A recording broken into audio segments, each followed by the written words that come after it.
I'm really excited to unpack this with you. Great. Japanese culture has always fascinated me, Yeah. especially their approach to longevity.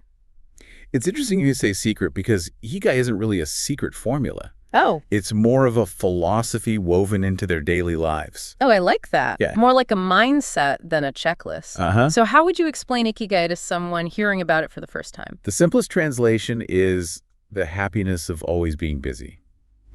But it's much more profound than just staying occupied.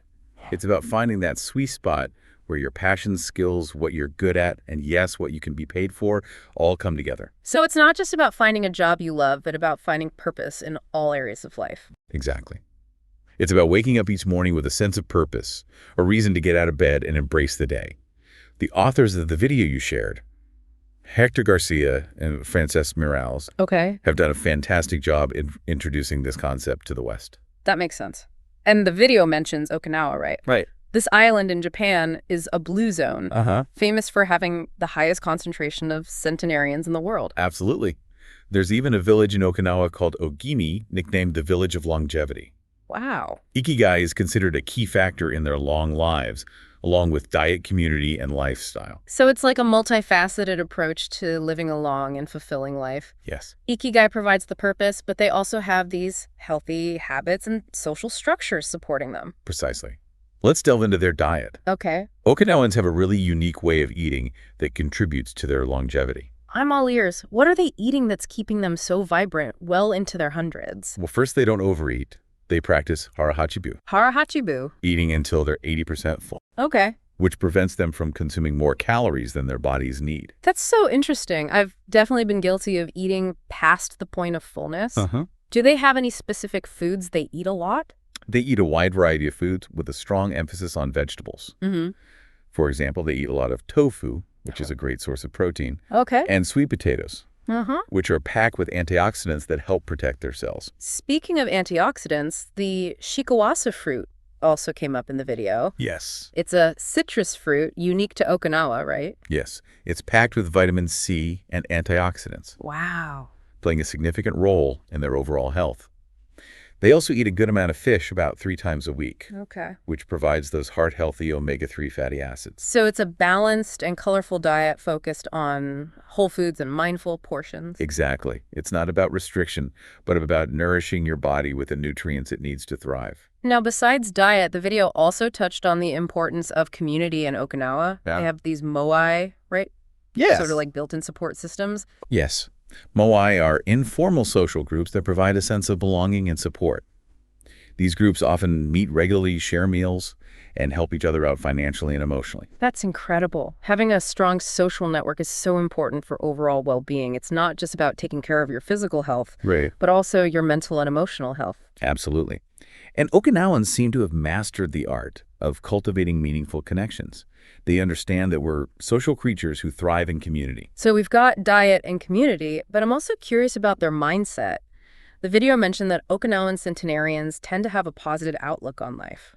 It's fascinating, isn't it? They face challenges just like anyone else, Sure. but they seem to have this remarkable ability to bounce back and focus on the present moment. Right. This ties into the concept of resilience, something they value deeply. So Ikigai gives them that sense of purpose, and their strong community provides support, but they also have this inherent resilience that helps them navigate life's ups and downs. Exactly. They have a saying, Nana korobi yaoki, Nanakorobi yaoki. which means fall 7 times, get up 8. Okay. It beautifully illustrates their philosophy of perseverance and bouncing back from adversity. I love that saying. It reminds me of the power of mindset. And this ties into another fascinating concept called flow, Oh, yeah. a state of deep engagement and enjoyment that contributes to their overall happiness. Oh, flow. I've definitely experienced that when I'm completely absorbed in a task I love. Time just seems to disappear. Precisely. Yeah. And the Okinawans seem to find flow in their daily activities, whether they're gardening, spending time with loved ones, or practicing traditional crafts. So it's not just about finding a job you're passionate about, but about finding ways to experience flow in all areas of life. Exactly. It's about cultivating a mindset that allows you to find joy and fulfillment in even the most mundane tasks. That's a powerful concept. So we're seeing a pattern here. Intentionality, Yeah. balance, Uh-huh. mindfulness, and community are all woven into the fabric of the Okinawan lifestyle. Yeah. You've hit the nail on the head. It's a holistic approach. to living a long, healthy, and fulfilling life. It's not about striving for some unattainable ideal, but about creating a life that feels meaningful and sustainable. And they also seem to incorporate a lot of gentle movement into their daily routines, right? Yes, they're not hitting the gym or running marathons, Okay. but they're constantly moving in natural ways. Gardening, Right. walking, practicing traditional exercises like radio taiso. Radio taiso, what is that? It's a series of simple movements they do together, often to music. It's a gentle way to start the day and get the body moving. They also practice other Eastern disciplines like yoga, qigong, and tai chi. Those practices are incredibly popular here in the West, too. People swear by their calming and health-boosting effects. And for good reason. These practices are all about cultivating a harmonious connection between mind and body. So it's not just about physical fitness, but about overall well-being. Exactly. It's a very different approach from the often intense and goal-oriented exercise culture we see in the West. It's about finding that balance. Yes. That sweet spot between effort and ease. Precisely. And speaking of balance, the video transcript also touched on the concept of wabi-sabi, a Japanese philosophy that I think resonates with the Okinawan way of life. Wabi-sabi. I'm intrigued. Can you tell me more about that? Wabi-sabi is about finding beauty in imperfection, No. embracing the impermanent nature of life. So instead of striving for perfection, it's about appreciating the beauty and flaws and accepting the ever-changing nature of things. Exactly. Yeah. It's a powerful antidote to the pressure we often feel to be perfect in every aspect of our lives. It sounds incredibly liberating. It can be. It's about shifting our perspective and finding appreciation in the things we might normally overlook or even consider flaws. It's about accepting life as it is with all its messy beauty. I love that. So it seems like wabi-sabi could be a really helpful mindset to cultivate, especially in our fast-paced, perfection-obsessed culture. It can be a game changer. It's about shifting our perspective and finding appreciation in the things we might normally overlook or even consider flaws. It's about accepting life as it is with all its messy beauty. This is all incredibly insightful. So we've covered a lot of ground: Yeah. diet, community, mindset, resilience, even wabi-sabi. Right. It feels like all these pieces fit together to create this beautiful mosaic of a long and fulfilling life. It does. But the video you shared also mentioned some interesting insights from interviews with actual centenarians in Okinawa, right? Yes. It's fascinating to hear directly from individuals who have lived such long and meaningful lives. Mm-hmm. Their experiences really bring these concepts to life. What were some of the highlights from those interviews? Anything that particularly stood out to you?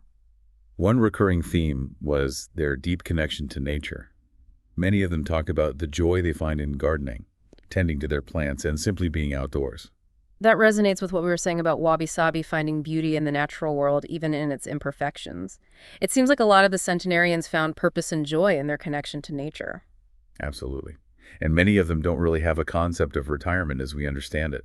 They stay active and engaged in their communities, often working in their gardens or helping their neighbors. It challenges our Western notion of retirement, doesn't it? Maybe staying active and finding purpose in our daily activities, even if it's not a traditional job, is key to a longer and happier life. It's an intriguing thought. The centenarians in Okinawa don't necessarily see a line between work and leisure. Their Ikigai is woven into the fabric of their daily lives. I love that. Yeah. So it's not about finding one big passion, but about infusing all areas of life with purpose and joy. Exactly. And remember you asked about specific anecdotes or quotes that stood out? Yes. Well, there was this one woman who was about to turn 100, and she shared a little song they sang in Ogimi. Wait, a song about longevity? I'm already humming along. What are the lyrics? It goes like this. To keep healthy and have a long life, eat just a little of everything with relish. Go to bed early, get up early, and then go out for a walk. That is so charming. It's simple, catchy, and it really captures the essence of what we've been talking about. Right. And it goes on to say, we live each day with serenity, and we enjoy the journey. To keep healthy and have a long life, we get unwell with all our friends. Spring, summer, fall, winter, we happily enjoy all the seasons. We get on well with all our friends. I love that. It speaks volumes about their sense of community. They go through life's ups and downs together, supporting each other through thick and thin. It's beautiful, isn't it? And speaking of health, the video you shared also delves into some specific aspects of the Okinawan diet that contribute to their longevity. Okay, let's dive into that. What are some of their key dietary habits? Well, one of the most striking findings is their low caloric intake. They consume significantly fewer calories than people in most other developed countries, yet they're not feeling deprived. It all comes back to that concept of hara hachibu. It's about mindful eating, recognizing when you're satisfied and not overdoing it. What about specific foods they eat a lot? Their diet is heavily plant-based. Tofu and sweet potatoes are staples, and they eat a rainbow of vegetables, especially green leafy ones. They get their omega-3 fatty acids from fish, which they eat about 3 times a week. It sounds delicious and incredibly nutritious. What about foods they avoid? Are there any no-nos in the Okinawan diet? They're very mindful of their sugar intake, especially refined sugar. They also keep their salt intake low, which is beneficial for heart health. And they steer clear of processed foods, opting for fresh, whole ingredients whenever possible. It's a back-to-basics approach focusing on nourishing your body with real wholesome food. So simple, yet so powerful. Exactly. And it's not just about what they eat, it's about how they eat. They savor their meals, eating slowly and mindfully, which aids digestion and prevents overeating. We've covered diet and community in depth, and I want to circle back to movement for a minute. What did the video say about the types of activities Okinawans do to stay physically active? Remember we talked about radio taiso? Yes. They often do these group exercises together, which is a fun and social way to get their bodies moving. It's a great way to combine movement with social connection. Exactly. And many of them are avid gardeners, which provides both physical activity and a connection to nature. Walking is also a big part of their daily routine. It's about finding ways to incorporate movement into their daily lives rather than forcing themselves to do strenuous workouts. And let's not forget those Eastern disciplines like yoga qigong and tai chi, which are incredibly popular in Okinawa. Right. And that holistic approach to well-being, focusing on the mind-body connection. You got it. And the video also touched upon their unique spiritual beliefs, which contribute to their sense of purpose and connection. It's interesting. What are some of their spiritual practices? Okinawa has its own distinct form of Shintoism called Ryukyu Shinto, which blends elements of animism, ancestor worship, and a deep reverence for nature. It sounds like their spiritual beliefs are closely intertwined with their everyday lives. They are. They believe that spirits reside in all things. And this reverence for nature is reflected in their love of gardening and spending time outdoors. They also place a lot of emphasis on community rituals and celebrations, which strengthens their social bonds and reinforces their sense of belonging. It's a beautiful example of how spirituality can be integrated into daily life, creating a sense of meaning and connection. We've really covered a lot of ground here. But the video transcript ends with a list of 10 rules of Ikigai distilled from the wisdom of the Okinawan centenarians. That's right. They offer practical guidance on how to incorporate the principles of Ikigai into our own lives. I'd love to hear them. Maybe we can find some nuggets of wisdom to apply to our own lives. Okay, rule number 1, stay active, don't retire. That echoes what we were discussing earlier about the Okinawan concept of retirement. They don't see it as a time to stop working altogether, but rather as a continuation of finding purpose and engagement in life. Exactly. The idea is that those who give up the things they love doing and do well lose their purpose in life. It's important to keep doing things of value, making progress, bringing beauty or utility to others, helping out and shaping the world around you. It's about staying active in body, mind, and spirit, not letting ourselves become stagnant regardless of age. What's rule number 2? Rule number 2 is take it slow. The art of slowing down. Something our modern world could certainly benefit from. The rule reminds us that being in a hurry is inversely proportional to quality of life. When we leave urgency behind, life and time take on new meaning. It's about savoring the journey, not just rushing to the destination. What a beautiful reminder. What's the next rule? Rule number 3 is don't fill your stomach. Another reminder about mindful eating. It is. The rule simply states that less is more when it comes to eating for a long life. Portion control and listening to your body's cues. I think we could all learn a thing or two from that. What's next? Rule number 4 is surround yourself with good friends. Now, who doesn't love that rule?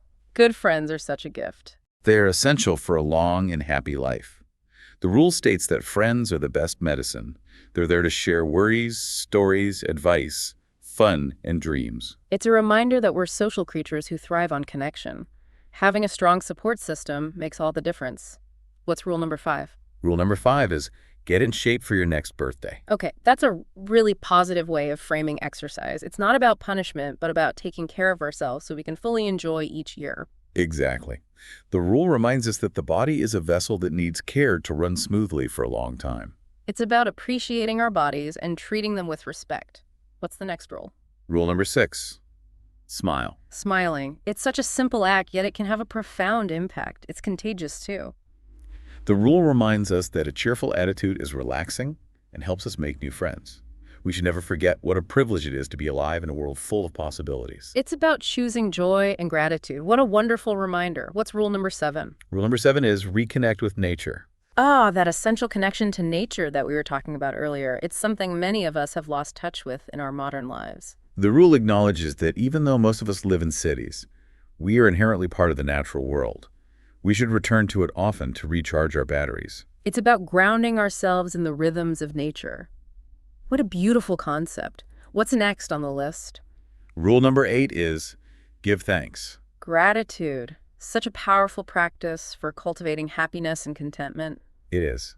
This rule encourages us to appreciate our ancestors, nature, friends, family, and everything that brings joy to our lives.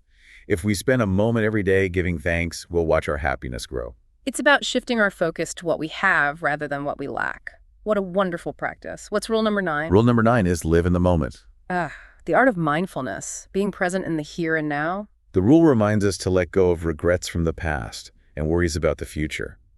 Today is all you have. Make the most of it. Make it worth remembering. It's a challenge to live in the present moment consistently, but it's certainly something to strive for. Okay, what's the 10th and final rule?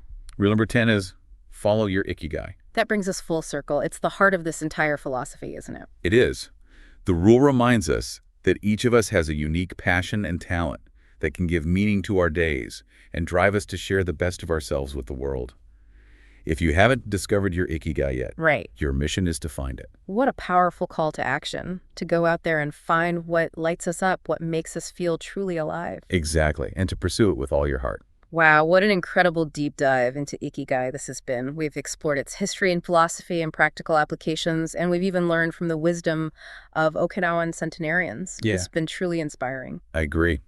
And it's a reminder that we all have the power to shape our lives in ways that align with our deepest values and bring us joy and fulfillment. So as we wrap up this deep dive, what are some key takeaways you hope our listener will remember? I hope they'll remember that Ikigai is not a destination, but a journey. It's about finding purpose in every day, cultivating meaningful connections, nourishing our bodies with wholesome food, and embracing the beauty of imperfection. It's about creating a life that feels both meaningful and sustainable. Not striving for some unattainable ideal, but finding joy in the simple things and living each day with intention. Exactly. And remember those 10 rules of Ikigai. They offer a beautiful roadmap for living a long, healthy, and fulfilling life. This has been such an enriching conversation. Thank you for sharing your insights and expertise with us. It's been my pleasure. And to our listener out there, I encourage you to keep exploring the concept of Ikigai experiment with some of the principles we've discussed today and see what resonates with you, what brings you joy, what makes you feel alive. What small changes can you make in your daily life to create a life that feels truly aligned with your Ikigai? Remember, the journey of 1,000 miles begins with a single step. Thank you for joining us on this deep dive into the world of Ikigai. We hope you found it insightful and inspiring. Until next time, keep exploring, keep learning, and keep living with purpose.